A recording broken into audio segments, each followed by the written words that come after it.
Small 2A East Texas school continues to produce some big stage winners. A student from Hawkins ISD has won a gold medal in a prestigious national competition, joining a list of some very famous previous award winners.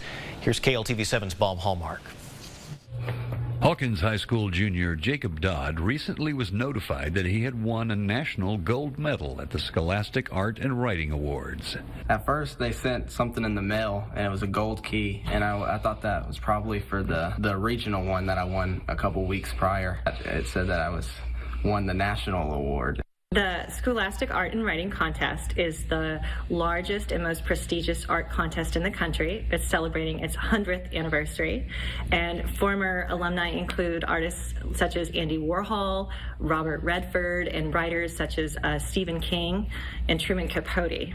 Dodd had to go through considerable competition before he qualified for national.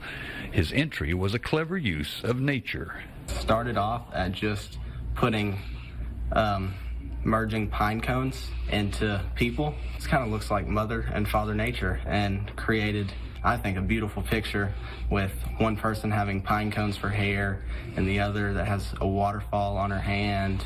The little 2A school was fresh off winning 19 blue ribbons at the Houston Livestock Show and Rodeo, and now are celebrating again. Jacob's a very talented young man in a lot of different areas, so he's a very bright future ahead of him. Bob Hallmark, KLTV 7 News. And in June, all gold medal winners will be invited to Carnegie Hall in New York City to be recognized for their efforts.